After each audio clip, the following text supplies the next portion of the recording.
Peace and greetings, my loves. What's good? It's your girl Naya Thryce here, and I am here with a very exciting unboxing. I have been waiting for this deck for the longest, and it came to me this weekend. It is the new Babylonian Tarot, illustrated by Roxana Paul, companion book by Victor Paul. And I can't even begin to tell you how just excited I am to have received this deck. I backed it on Kickstarter. Did I say that already? I probably did. The publishing house is The Rising Sun, and it's full color. Comes this nice hard box here, and on the back of it, I'll just go ahead and read it to you. It says, the new Babylonian Tarot enforces the cards of the traditional tarot with the magical power of Babylon, the land of the first civilization where divination emerged. The Babylonian diviners developed efficient divinatory techniques and magical rituals for prosperity and well-being. Roxana Paul's exquisite artwork invites a reader for the forgotten realm of grand temples and hanging gardens, filled with majestic figures of ancient kings and queens, gods and goddesses. A classic 78 card tarot deck follows the Smithwaite composition. So it has a 120 page guidebook called Divination Manual, the Sacred Mysteries of Babylon. Includes many how-to features developed from original Babylonian sources. It guides a reader to the roots of divination, showing how to employ some elements of Babylonian magic for a powerful tarot reading. Okay, so that's extremely interesting. We didn't really see the back of the box for the Kickstarter, but some bullet points here describing Babylonian divinatory techniques, explaining how to use the undoing rituals to avoid any predicted evil events, showing how Babylonian knowledge was transferred into tarot, and giving cards descriptions and meanings. So let's go ahead and break this guy open. I am not in a rush. Sometimes when I record, you guys, I get hyper excited, or maybe it's anxiety, I don't know. And then I feel like I have to speak a mile a minute, and it's not necessarily the case. I don't have to. It's a tarot channel, tarot and astrology channel. Everything's gonna be long-winded and art appreciatedness and contemplation and all that. So we got the plastic off.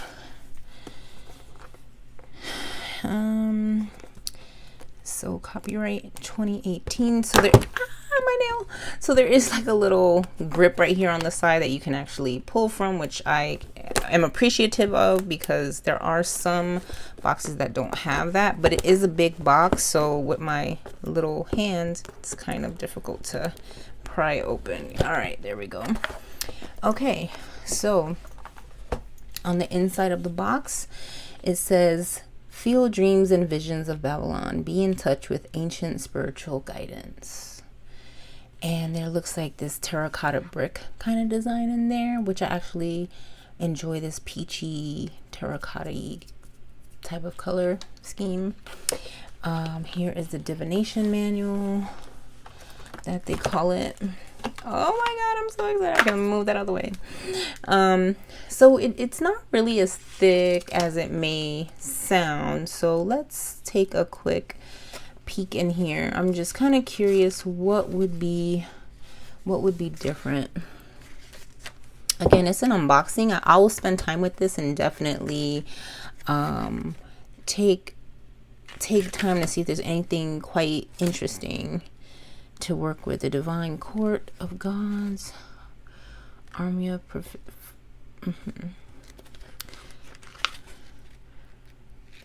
No Fatalism, Holistic Diviners.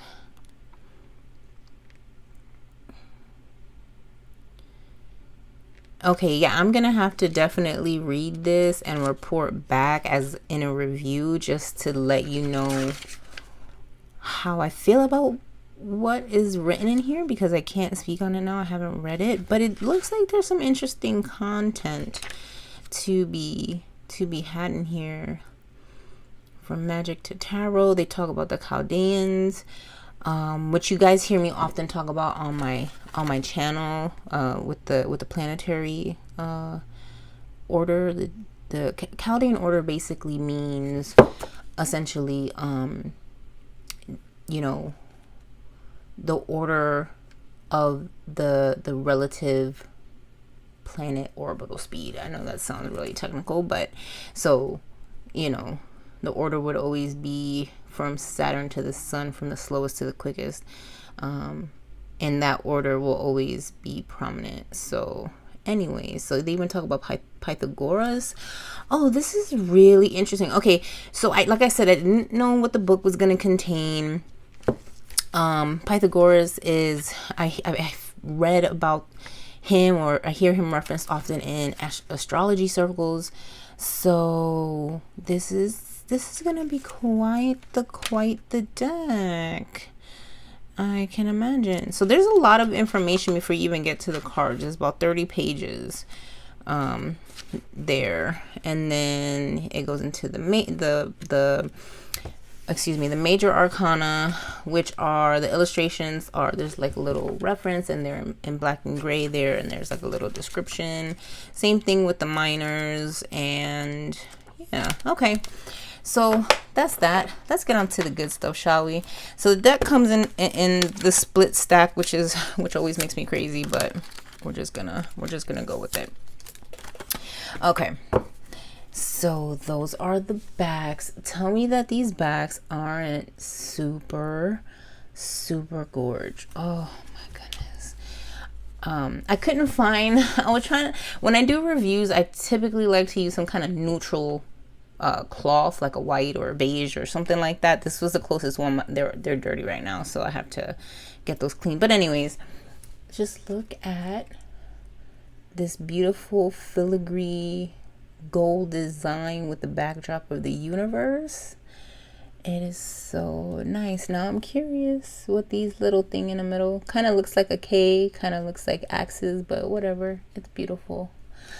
The deck is gilded. As you can see, it is gilded in gold. This gilding reminds me a lot of the Tarot Illuminati gilding.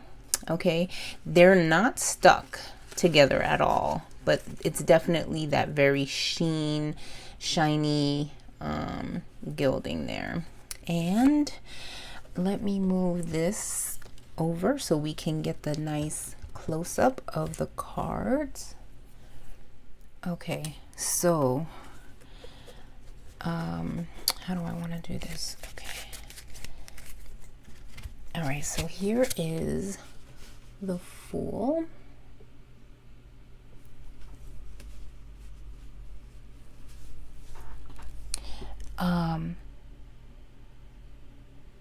So I mean, you can definitely see the Waite Smith symbolism in it. You know, you have the person on the top of the cliff with the little bag and the little dog. The imagery, the style of the art looks like it reminds me a lot of the Tarot Apocalypses and the Illuminati Tarot, which I really love the Illuminati Tarot. The aesthetic is there as far as like the color saturation and kind of the illustrations and whatnot. So here we have the Magician, the High Priestess,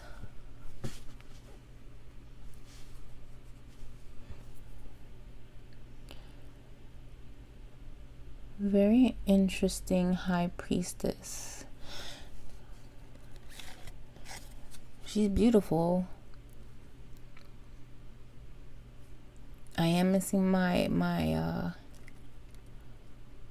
moon symbolism there, but here's the Empress.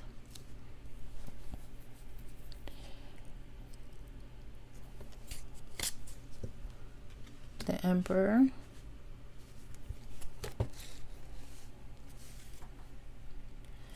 The Hierophant.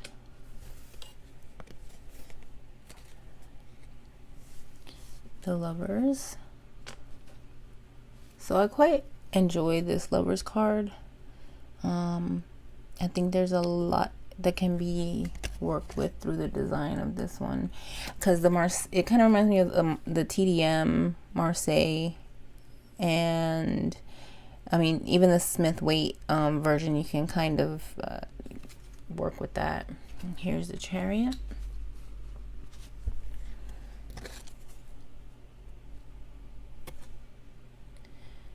Here's Strength. I think Strength is really beautiful.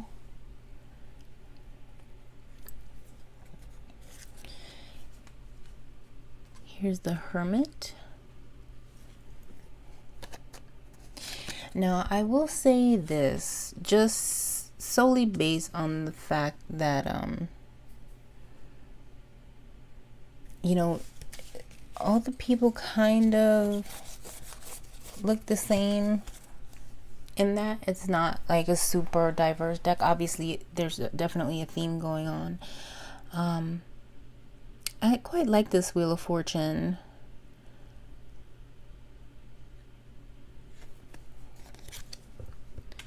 Justice. Very beautiful. I almost get this path working in sense with this deck already. There's a lot of doorways and arches and things that make you kind of wonder what's going on in the background. Here's the Hanged Man.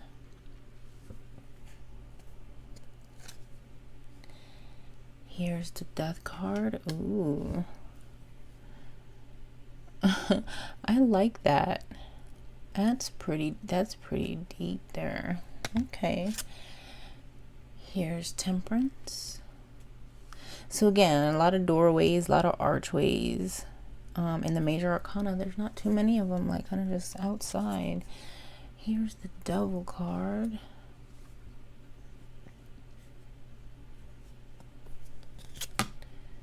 Here's the Tower. That's a Wicked Tower card. Here's the Star, which I think that's a very interesting Star card. Just because you see the well, but you don't really see any stars. I'm really curious what these definitions are for these cards. I'm gonna put this to the side so I can check it out, see what the book says later. Here's the Moon. Ooh, very nice. I love the path with the water reflecting there. It looks so nice. Here we have the Sun with the solar twins. It looks very peaceful. Looks like a very beautifully warm kind of day. And then here we have Judgment. I really like this. I'm glad that I really like this, because sometimes with Kickstarters, it could be hit or miss. You know, you want to be excited, and then sometimes they don't always hit the mark. I feel like just with the majors alone, kind of looking at them, that even though it's like a theme deck, that it would be good for all year. There's not a specific season that I would reach for it in, or at least it hasn't come to me yet. But that's the World. I'm definitely missing, as far as the correspondence, because it says it's based on Wade Smith. I'm just kind of missing little symbols to differentiate some of these court cards, like on first glance. And there's so many pillars and archways here, but that occurs in other ones too, so I'm curious, but that's all right. I like the color palette. I like the overall aesthetic of it, and I think it'll read really nicely once I learn on it. I'm gonna put this to the side too and see what they have to say about that. All right, we're gonna move into the minor cards, and it starts off with the Ace of Wands. Pretty standard. I like the beach scenery. That's pretty cool. Here we have the Two of Wands,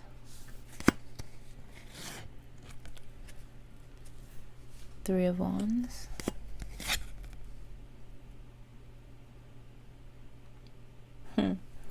Four of Wands, very beautiful, Five, 1, 2, 3, 4, 5. Okay, just making sure I see 4 people, not 5 people, but I do see 5 staffs, so, or wands, excuse me. 6 of wands, 7 of wands, here 8 of wands, 9 of wands, and 10 of wands, and we have the page, the knight,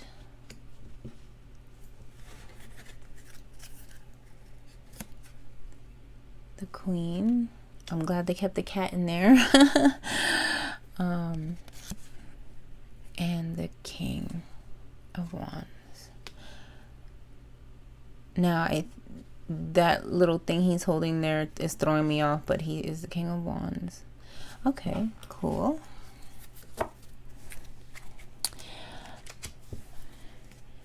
They're throwing me off order. So here's cups. So we have Ace of Cups, 2 of Cups, 3 of Cups is pretty gorgeous. Here's the 4 of Cups. I like that. I like that. Somebody's being fussy. Here's the 5, 6, 7,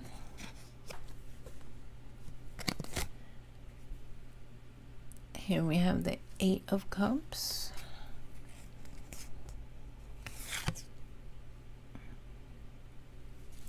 I like this 9 of Cups,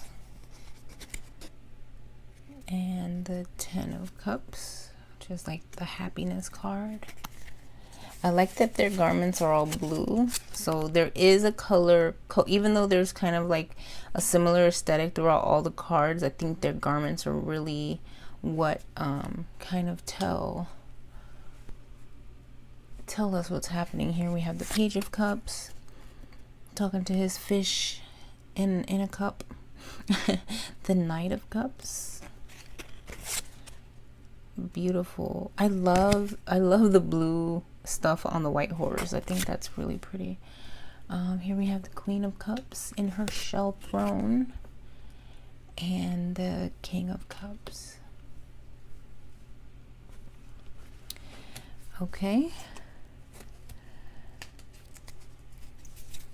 then we have Swords. So here's the Ace of Swords. The 2 of Swords is really nice.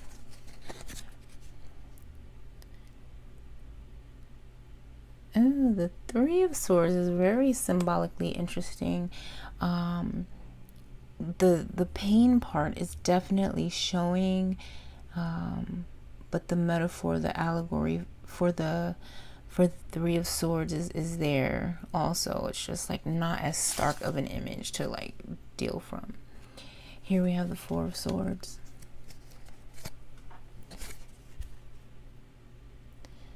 the 5 of Swords. Now what is this? Is that a printing error? There was like some dust on that. I'm sure somebody saw that.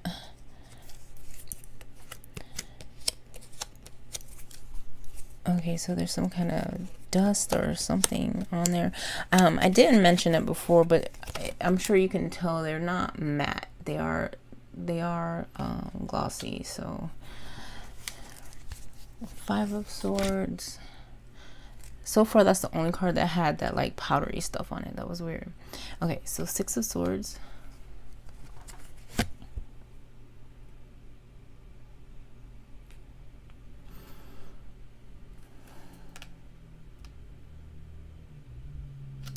Seven of Swords.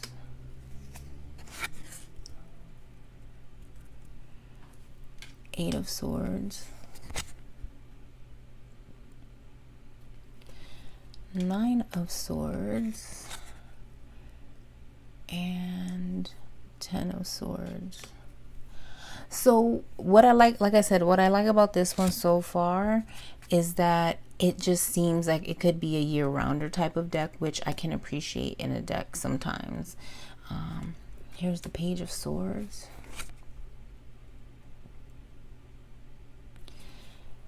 Knight of Swords. Queen of Swords. She's very beautiful. I love that.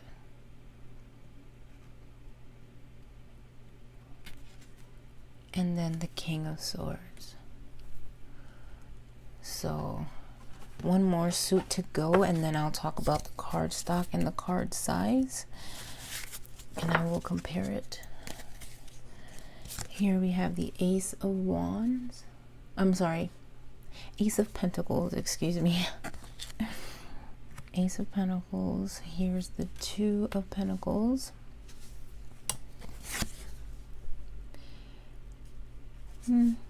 Three of Pentacles.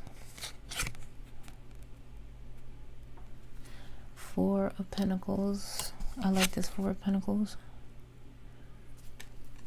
Five of Pentacles. I like this Five of Pentacles. Yeah. It'll definitely give a different nuance because they're not walking. They're kind of just out there. But it's very beautifully done though. Here's your Six of Coins. Six of Pentacles. I want to say discs, coins. Pentacles, Pentacles. Seven of Pentacles.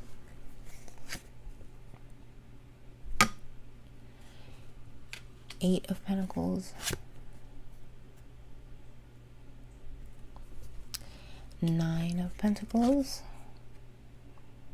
Where's her birdie? Ten of Pentacles. I like that they have the coins in the Tree of Life. Like, I always look for that for the Ten of Pentacles. Here's the Page of Pentacles. The Knight of Pentacles. The Queen of Pentacles. I'm such a stickler for the Queen of Pentacles, you guys. I get used to seeing it in one way, so when I see one that really stands out, it's very rare. Just Queen of Pentacles in particular, that it's a thing.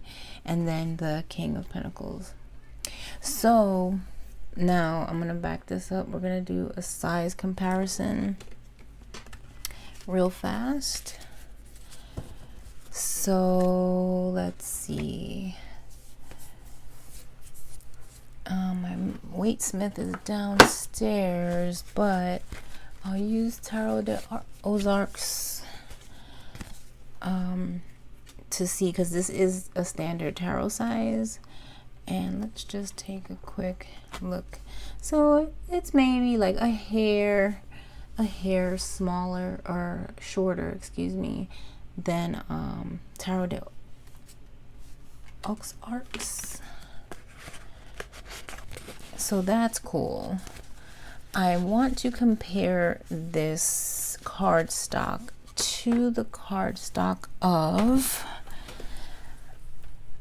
the Tarot Illuminati, because it really is reminiscent of this deck somewhat, just aesthetically wise, which I think would be kind of cool because I may be able to do some side-by-side readings. But here, for example, this is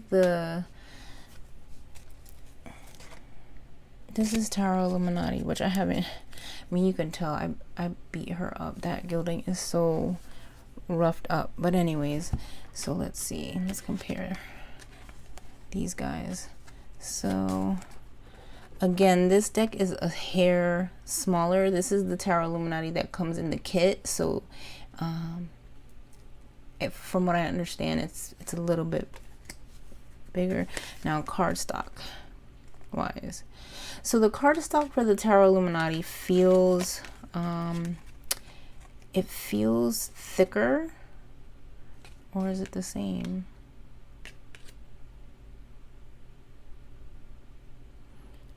The bounce back on this one, well, it feels very similar, I'll say. It just feels similar. So it's not super duper flimsy, but it's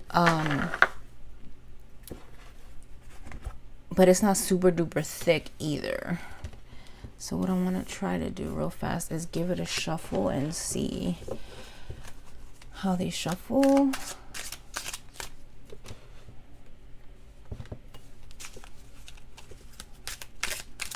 So they shuffle pretty nicely. I don't have any sticking or anything going on. I'm pretty sure I could riffle shuffle these without hurting myself. Because some, you know, the thicker cardstock decks, you have to really break in the cardstock to get it to riffle shuffle for you the way you like. But I don't think this one's gonna be that way. So let's see.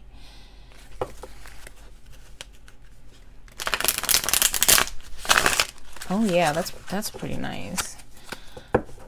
That's really nice. Just especially starting right off the beginning. Let's try that again.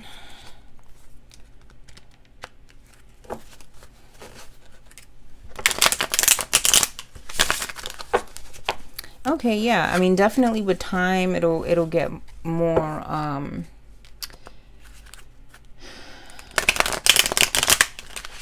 it'll get looser, but I can definitely riffle shuffle these.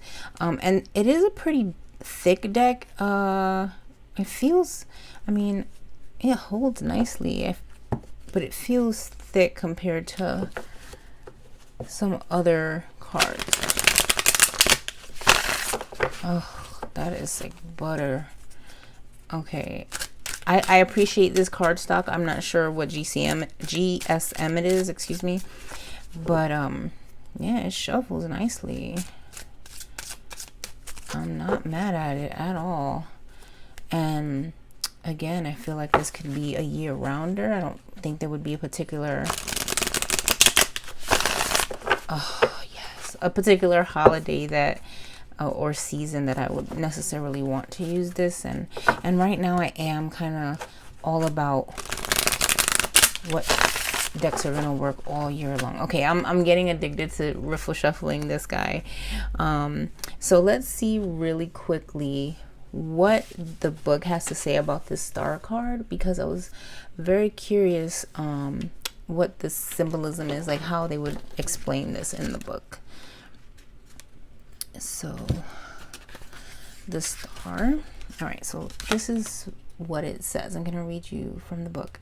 It says the star, Nama, from Apsu and Tiamat. In the waters gods were created, in the waters silt precipitated. Lamu and Lahamu were named. They were not yet old, not yet grown tall, when Ansar and Kishar overtook them both. The lines of sky and earth stretched where horizons meet to separate cloud from silt. And that's an excerpt from Enuma Ellis.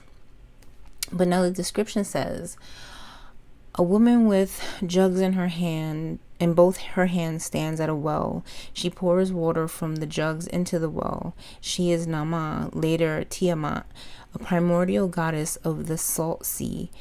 Mating with Abzu, the god of fresh water, she produced younger gods. In this picture, Nama symbolically mixes salt and fresh water in the well.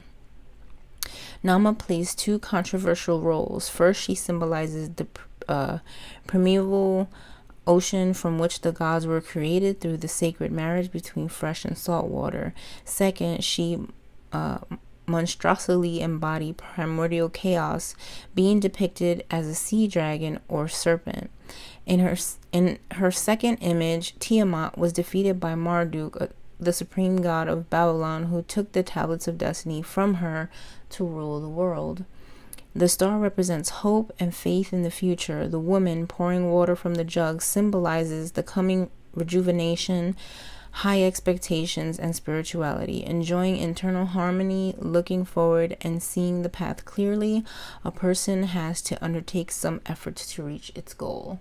So I think it's interesting because there is some very interesting stories here. Ooh, okay. So I think this guidebook is definitely worth the read, just because again, it's themed. So if any of this stuff works for you, like if you like stories and getting into the stories and seeing how the stories represent the cards, like now I'm curious about the moon. I'm curious how they describe court cards, and I know I've been here for a little while, but this is what I was looking for. So in the book it says the Tower, but then it says the Tower of Babel. Now there's a story about the Tower of Babel. If you don't know it, I would say go check it out. It's an interesting story, but they do talk about the metaphorical side of the Tower of Babel. Shows how human intentions and projects looking somewhat positive at first can be destructive.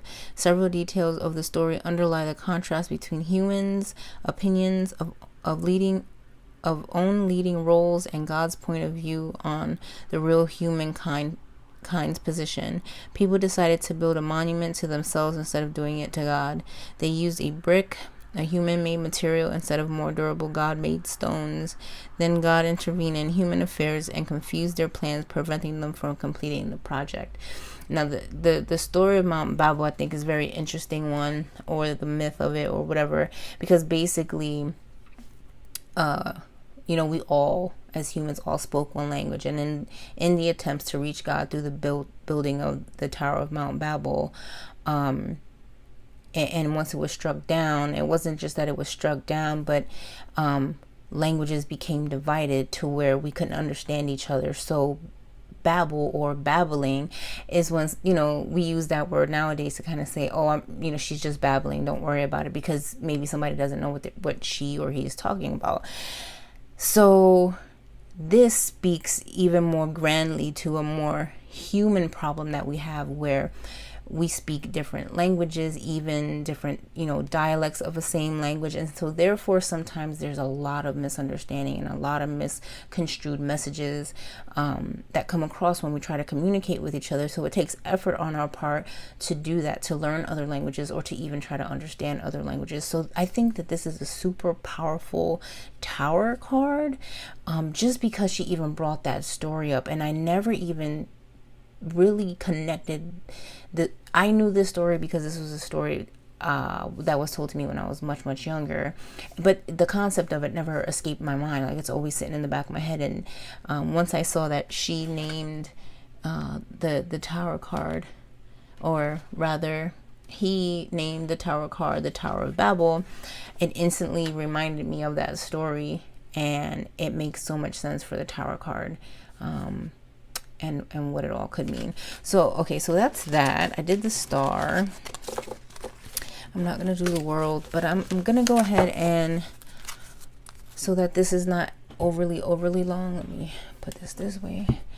I'm going to check out what it says for,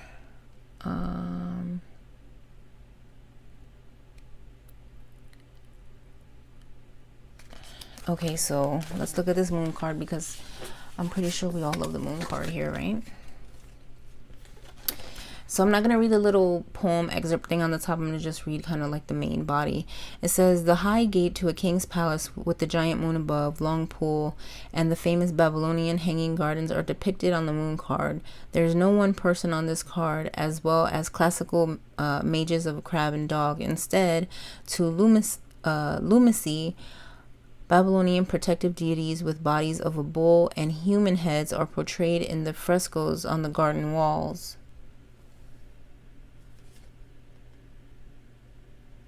I'm guessing that's this right here and this right here. You can probably see it, I'm not sure.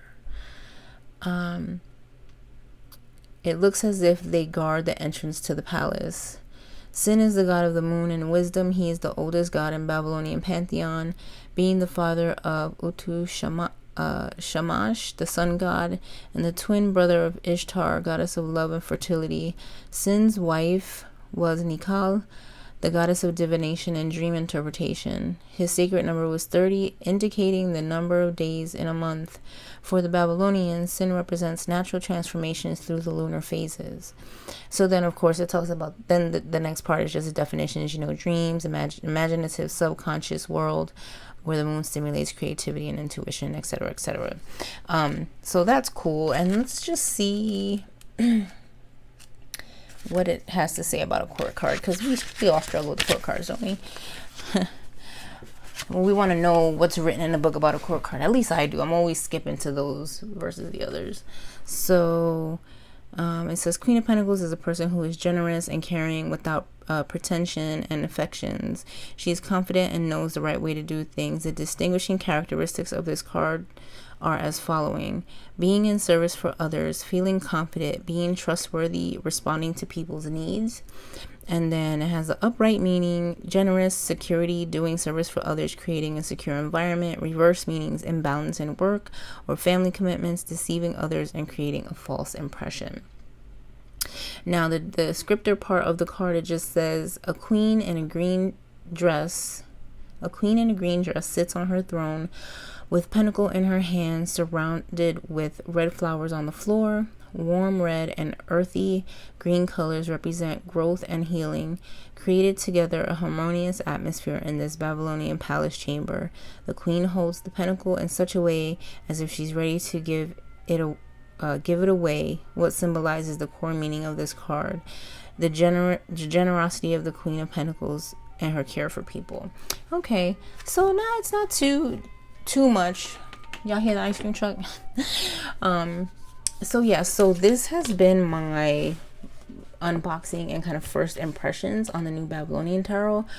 I'm extremely excited to get into this one and crack into this one and start putting it to use. So thank you guys for watching so much. You can check out my Instagram feed. I'll probably be using her this week for my cards of the day, just because she's brand spanking new and I want to try to break her in. And yeah, if you have any questions, go ahead and pop those down in the comments below. All my information will be in the description box as per usual. And until next time, my loves, peace and blessings.